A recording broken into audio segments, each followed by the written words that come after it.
Келіңдер достар, ертегі тыңдайық. Бір үзімнан ертегісін айтып беретінмін. Баяғы бір заманда бай мен кедей көрші өмір сүріпті. Олардың араздығы сондай, бірін көргісі келмейді. Байдың үйі кең, әдемі болыпты. Іші толған алтын мен күміс екен. Ал кедейдің үйі ағаштан жасалған, төбесін бұтамен жапқан қора екен. Алтын мен күміс түгілі нанын әзер тауып жепті. Егін егіп, оны суарып, өз күнін өзі көрген екен. Бір жолы көктемде алапат су тасқыны болады. Бай алтынын көтеріп ағаштың басына шығып кетеді.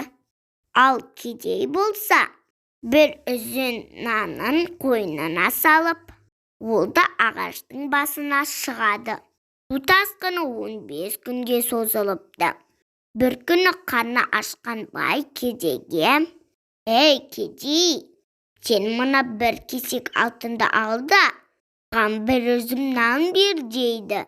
«Жоқ, алтынның өзіңе нан бере алмаймын» деп жауап береді кедей. Екінші күні бай кедейден тағы да нан сұрайды. «Алтынымның жартысын берейін, маған бір үзім нан берші» дейді бай. «Жоқ, бере алмаймын» деп бұл жолы да кедей келіспей қояды.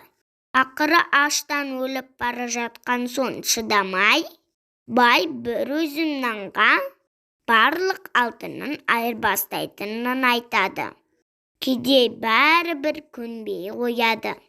Ойынан күші кеткен бай басы айналып суға құлап кетеді. Келесі күні су тоқтап, кедей ағаштың басынан аман-есе түсіпті. Содан халық арасында алтын, күміс тас екен, арпа бида ас екен деп бекер айтылмаған екен. Мінекей достар, осымен менің ертегім аяқталды. Менің ертегім бәріңе ұнады деп сенемін. Сау болыңдар.